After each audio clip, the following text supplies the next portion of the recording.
Assalamu alaikum wa rahmatullahi wa barakatuh. Wa alaikum assalam. Alhamdulillah, alhamdulillahi rabbil alameen, wassalatu wassalamu ala sayyidil mursaleen, amma ba'd, fa'udhu billahi minash shaitanir rajeem, bismillahir rahmanir rahim. Inna Allah wa malaikatahu yusalluna ala an-nabi, ya ayyuhalladhina amanu sallu alayhi wa sallimu taslima. Allahumma salli ala sayyidina wa maulana Muhammadin wa ala آل سيدنا ومولانا محمد وبارك وسلم وسلم عليه. الصلاة والسلام عليك يا رسول الله، الصلاة والسلام عليك يا حبيب الله، الصلاة والسلام عليك يا نبي الله، وعلى آلك وأصحابك يا نور الله. رب اشرح لي صدري ويسر لي أمري واحلل عقدة من لساني يفقه قولي. اللهم افتح لي أبواب رحمتك يا ربنا يا ربنا يا رب العالمين. All praises for Allah subhanahu wa ta'ala, who is the Lord of the universe, our Khaliq, our Creator, our Malik. Infinite prayers and salutations be upon our Master, the best of mankind, the coolness of our eyes, the one who Allah subhanahu wa ta'ala sent as Khatamun Nabiyeen, the final prophet after whom there cannot be any new prophet. The one who Allah subhanahu wa ta'ala sent, the one who is called Muhammad sallallahu alayhi wa sallam on the earth, and the one who is called Ahmad in the heavens. This month of Safar al-Muzaffar is a month in which we remember some of the greatest ulama kiram, some of the greatest awliya kiram, salihin and mujaddideen of this ummah. And from the mujaddideen to have nisbah to this blessed month, one of the names is the Imam of the Ahl Sunnah, ala Hazrat Imam Ahmad Khan radiyallahu ta'ala an. I have been traveling to various towns and places to deliver lectures about the life and legacy of this great Imam.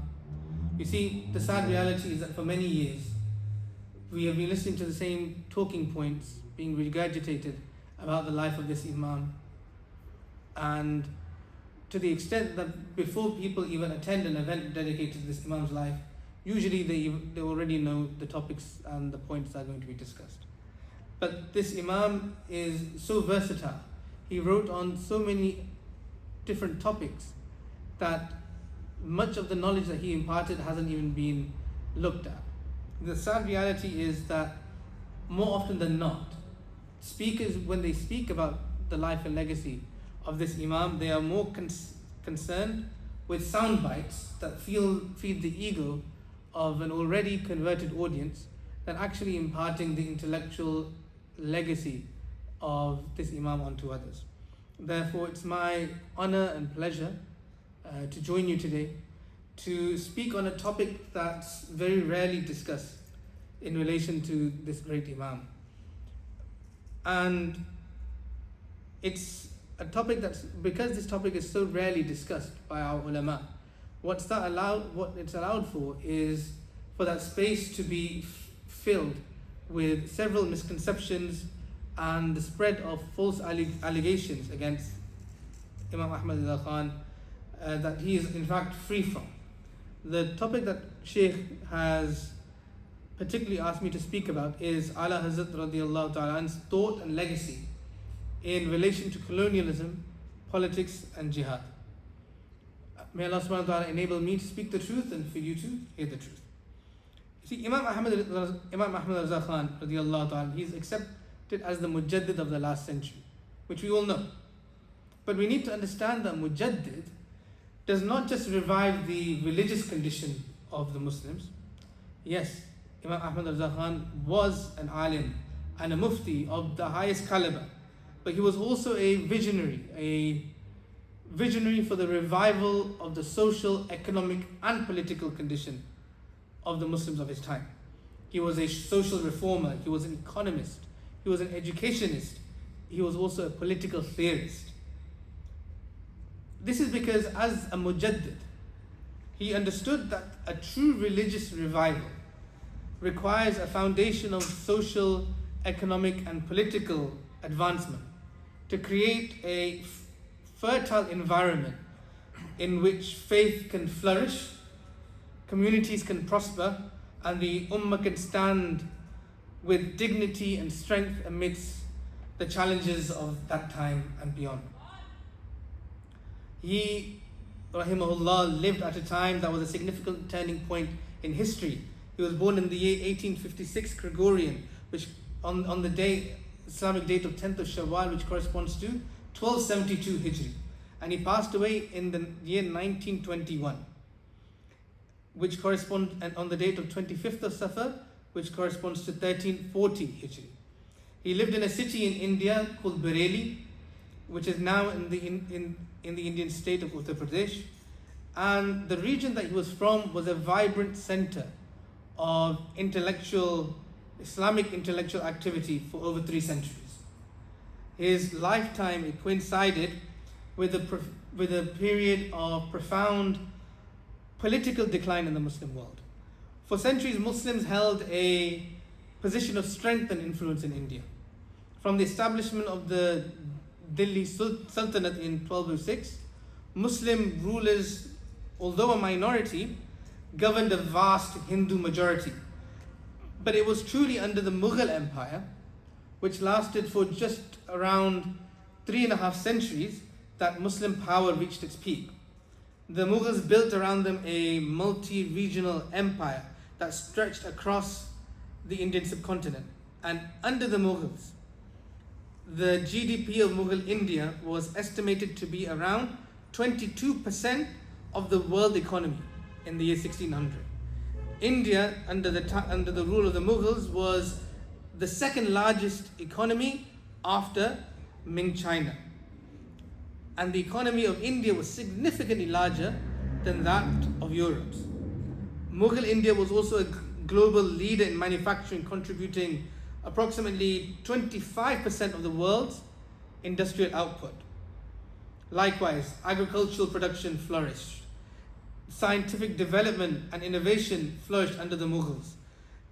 This was a time of also educational equity. There was a rapid establishment of educational establishments that provided education not just to the Muslims of that time, but also Hindus alike. And then under the rule of the Emperor Aurangzeb, the Muslims of India saw developments in Islamic scholarship, such as the codification of Hanafi fiqh in the form of Fatawa al-Mughiri, the development of Dars-e-Nizami curriculum, both of which remain influential for the ulama of today. But after the death of this Emperor Aurangzeb, the condition of the Muslims started to deteriorate. Costly wars, internal divisions, the rise of other indigenous religious groups like the Sikhs and the Hindus caused Muslim power to chip away. The Mughal emperor became little more than just a ceremonial figure. And into this vacuum stepped the British in the form of the East India Company, who first arrived as traders but saw very quickly an opportunity in the fractured politics of post-Mughal India.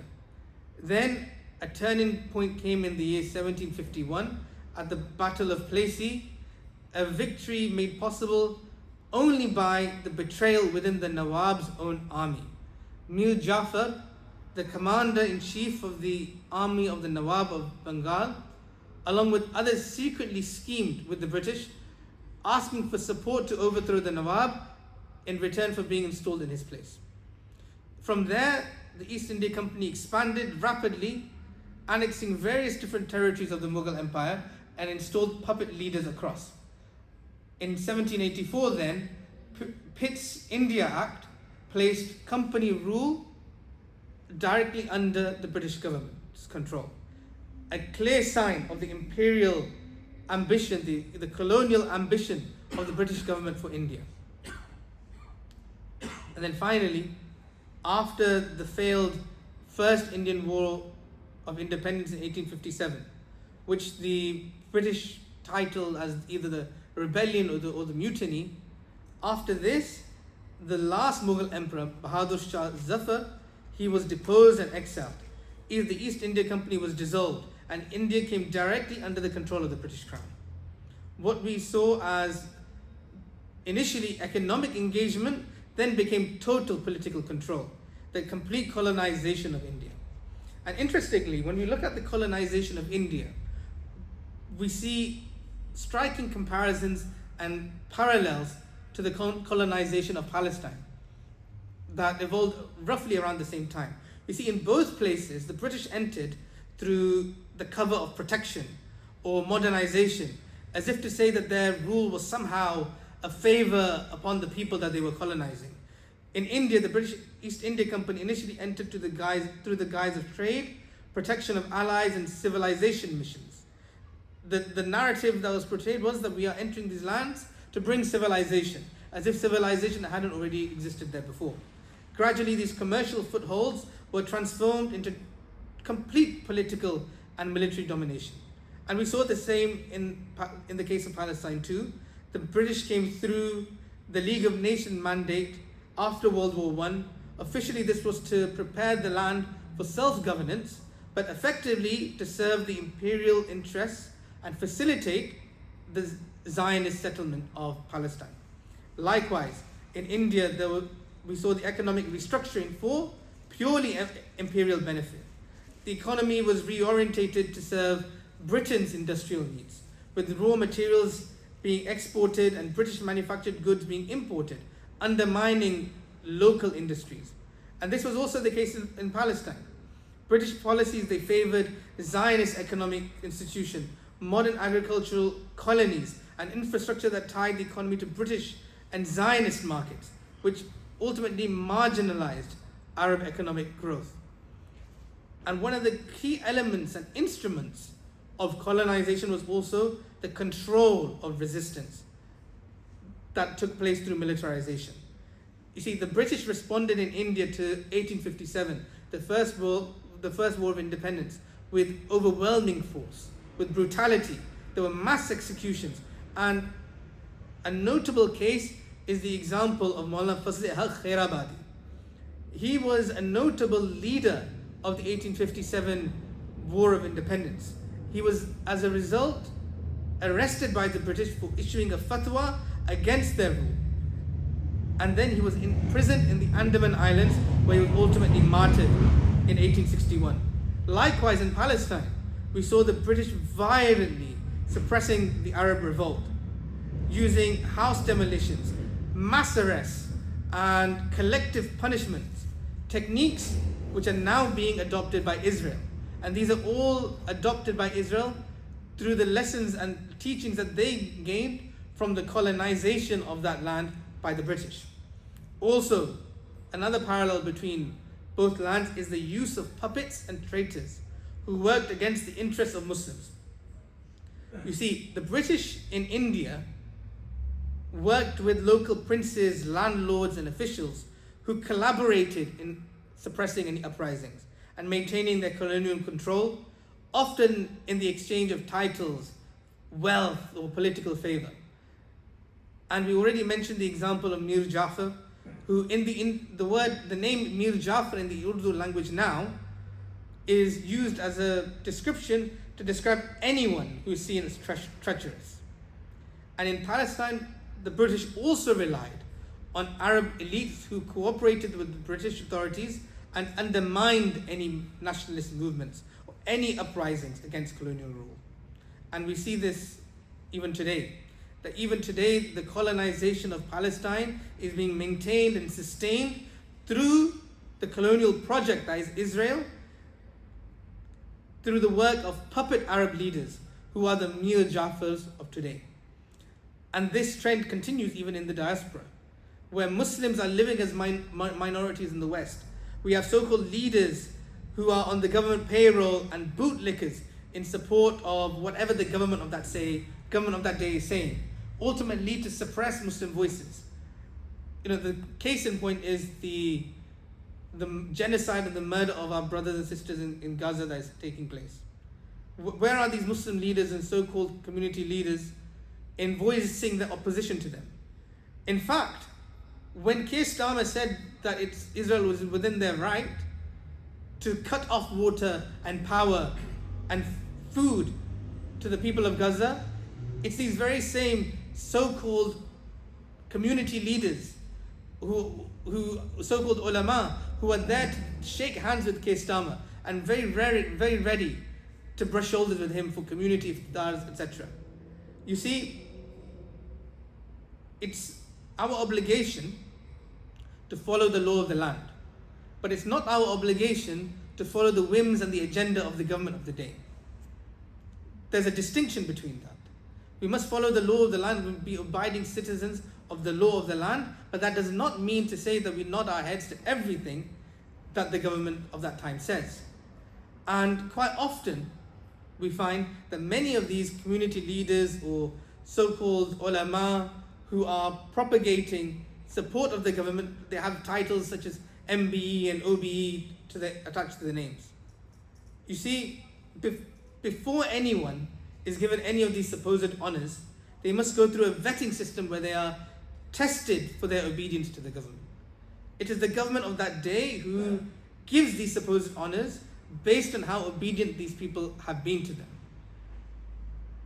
We are not required to obey any government and their whims, but we are required to obey the law of the land.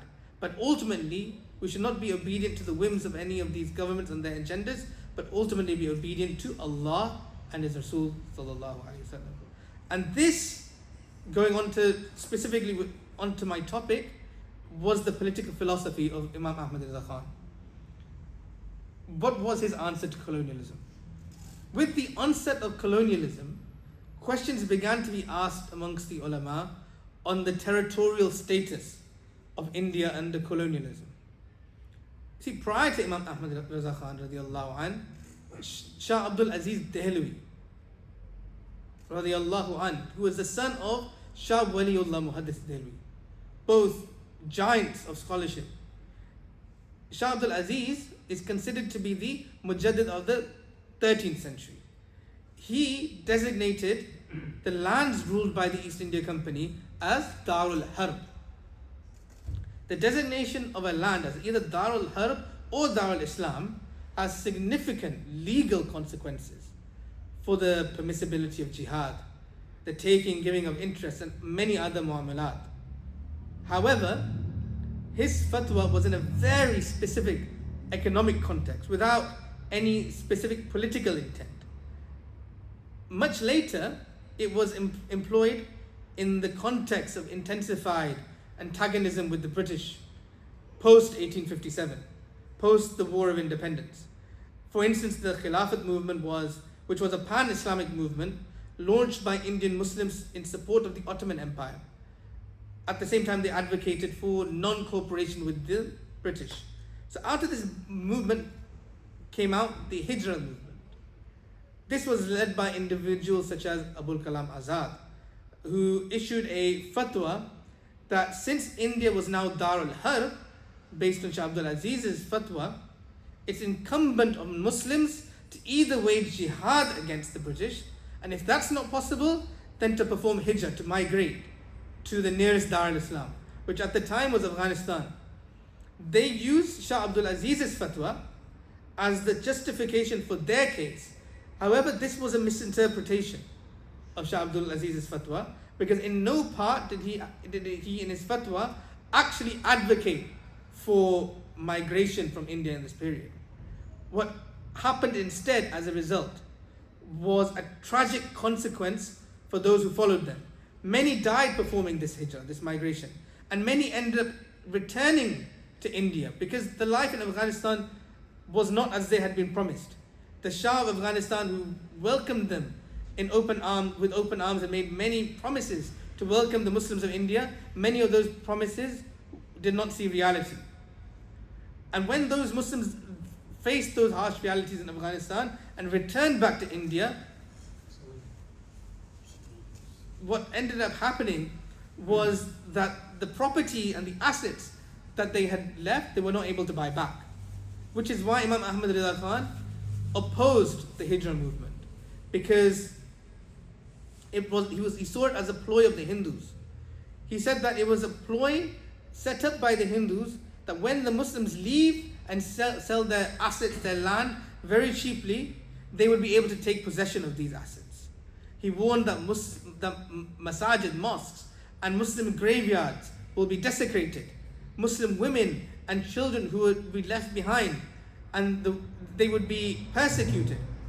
And Imam Ahmad Raza Khan radiallahu ta'ala, according to the understanding of the Hanafi madhab, he categorically ruled that India under colonialism was still Dar al-Islam and not Dar al-Harb. He argued that according to the principles of the Hanafi school, based on the opinion of Imam Abu Hanifa rahimahullah and the Sahibain, Imam Muhammad and Imam Abu Yusuf. They all agreed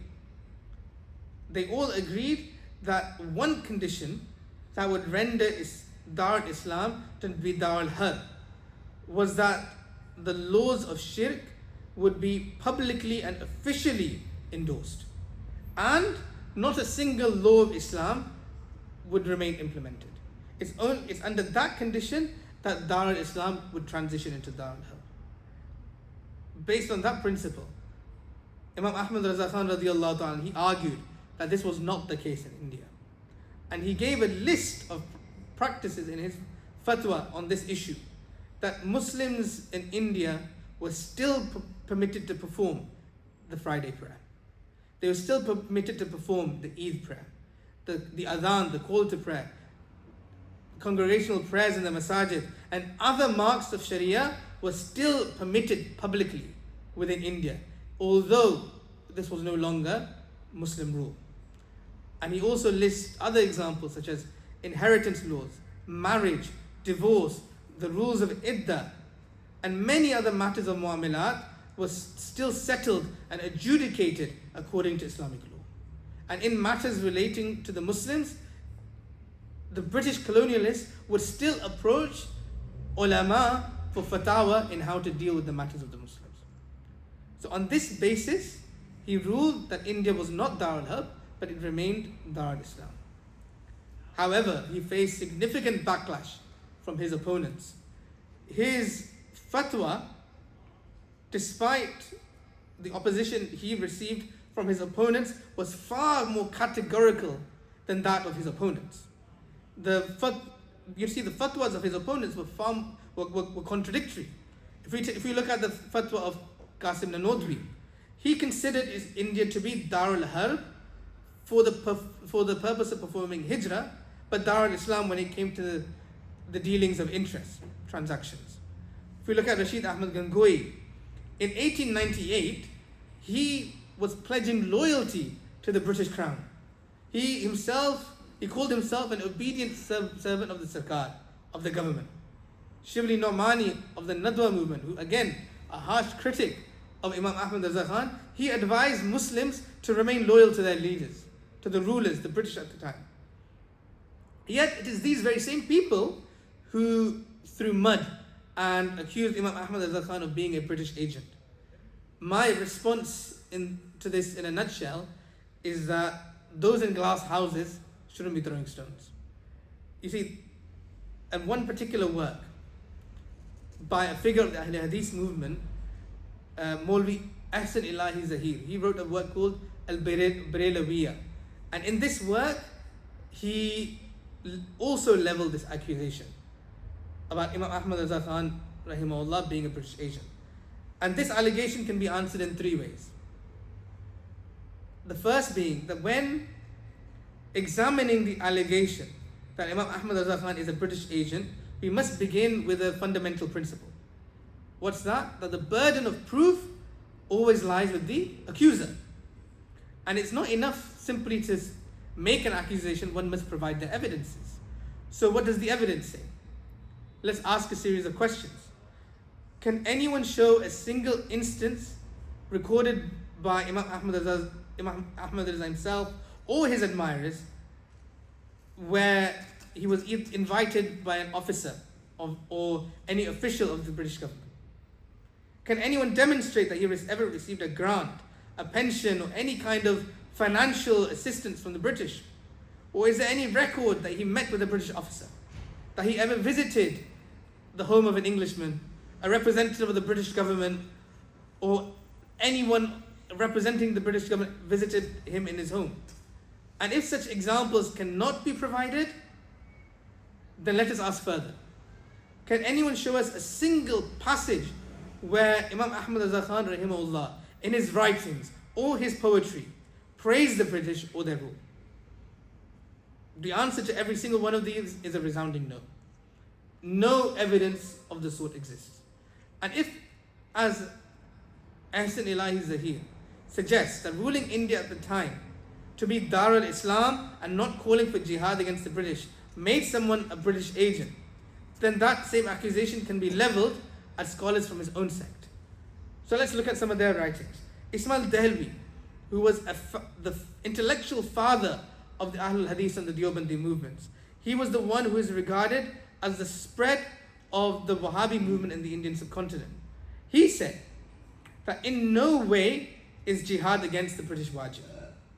In fact, if someone does attack them, then it is further upon the Muslims to fight against that person and not let them attack our government, he says. And if there is any proof to suggest that any sect was supported by the British or was an agent of the British, then the weight of evidence suggests that it was perhaps the Ahlul Hadith movement and the Deobandi movements that were. You see, alongside other groups, they were propped up and supported by the British government at the time. Ismail Dehelvi's work, Taqwiyatul Iman, which in reality is a copycat work of Muhammad ibn Abdul Wahhab's Kitab al-Tawheed. See, this is often regarded as the Urdu duplicate of Kitab al-Tawheed. In this work, Ismail Dehelvi declares the majority of the Muslims of his time as being mushrikeen. He declares the majority of Muslims at the time of being engaged in bid'ah and shirk. Now, this book, during the period of colonization, was translated into English. An unheard precedent at the time. It was patronized by the British colonialists as an instrument of divide and conquer to corrupt the love of the Prophet ﷺ in the hearts of Muslims. See, the British government in 1837 funded the printing of this work. They patronized it and supported its free distribution across the Indian subcontinent. So, if there's no clearer proof of collusion and support of British colonialism, then there's no better case than this. There's no proof, however, of that same sort of support being given to Imam Ahmad Reza Khan. He is free from this accusation. And the third way that we can counter this accusation is by both looking at Imam Ahmad Reza Khan's personal actions and his writings on whether he actively resisted British rule or whether he was in support of it. In actual fact, what we see in his writings, that he had an innate hatred for British colonialism. It's notable of Imam Ahmad Reza Khan that he would resist the authority of the British monarch and British colonialism by placing the stamp with the head of Queen Victoria upside down when he would post his letters. This was seen by colonialists as a mark of treason and mutiny. And also, if any judicial proceedings were brought against him, he never recognized British courts and rule or its judicial system. He would refuse to attend any British court. And if we look at his fatwa, his disdain for the British was such that once he was asked a question that, is it permissible to eat with the British? He responds by saying that it's not permissible to eat with the Christians, especially the British. Nor should you eat any food with them, nor you should drink any water with them, neither. He considered their cooking utensils, to be full of impurities. And he says that even if in their kitchen they had a Muslim cook, then the meat that he cooks is impure. This is the level of disdain that he had for the British. And this was his way of demonstrating resistance against the British at the time. And in another place, Imam Ahmad Reza Khan was asked his view on whether Muslims can join the British army. And perhaps this is a lesson for us in this country. He was asked whether Muslims can join the British army when they are required to fight against fellow Muslims like the Turks or the Arabs or the Afghans. You see, if he was a British agent, as he was accused, he would have immediately said yes, it's permissible. Instead, what does he reply? Imam Ahmad Reza Khan replies that yes, killing a fellow Muslim is one thing, but even if one kills a kafir non-Muslim without a valid reason, then that would be unlawful and haram.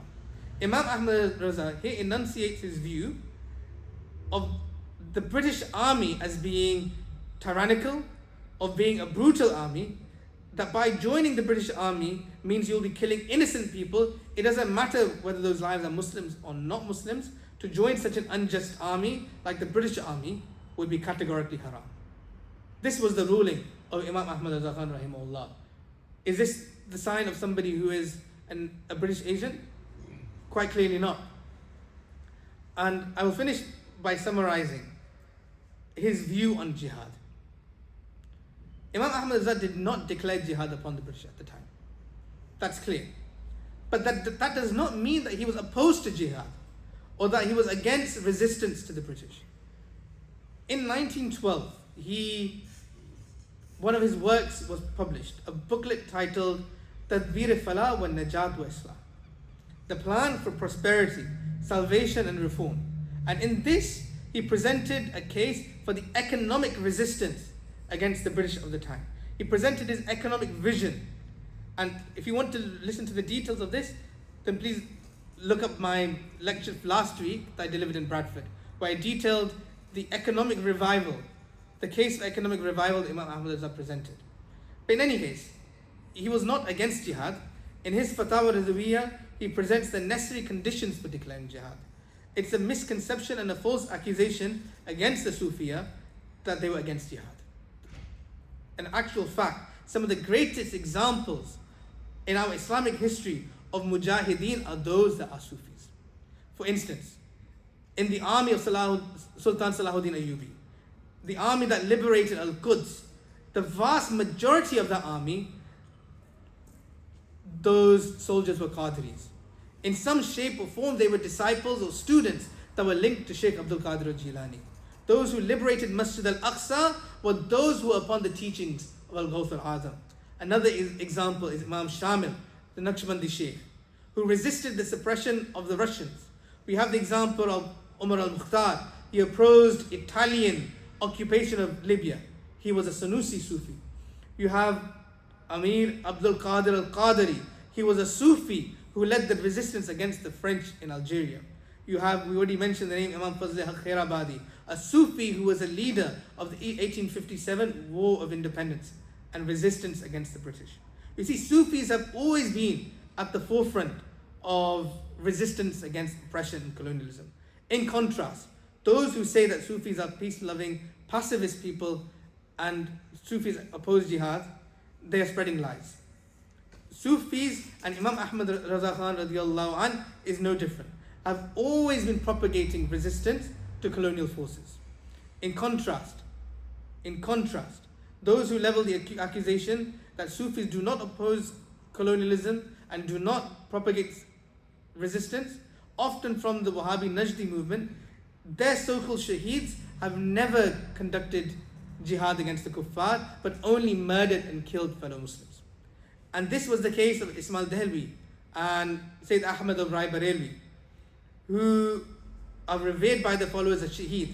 They claim that they died whilst on jihad against the Sikhs of the northwest frontier province of India. But the truth is that they set off to murder fellow Muslims that they considered to be mushrikeen. And they were killed in a battle by the Pakhtun, by the Pathans of the northwest frontier of India. And this has been the case of the pseudo-Salafis across history. They've only ever engaged in warfare against fellow Muslims, whether that is Muhammad ibn Abdul Wahhab, or whether it's Al-Qaeda, or whether it's ISIS. And even today, if we wait for the pseudo-Salafis to declare jihad for the liberation of Palestine, we will be waiting, but that time will never come. The liberation of Palestine and the liberation of Masjid al-Aqsa can only come when it is the Ahlul Sunnati wal Jama'ah that wakes up from its sleep. And this is the lessons that we learn from the Sufiya when it comes to resisting colonialism, when it comes to politics, and when it comes to jihad, which is an obligation. It has never been the case of the Sufis, and Imam Ahmad Raza Khan is a reflection of that wherever there has been tyranny, wherever there has been oppression and colonialism, it's the Sufiya that have risen against it. May Allah subhanahu wa ta'ala accept our gathering here today. If there's anything good that I have said, may Allah subhanahu wa ta'ala accept it. All good is from Allah subhanahu wa ta'ala, all bad is from me. Wa akhiru da'wana, and alhamdulillahi rabbil alameen.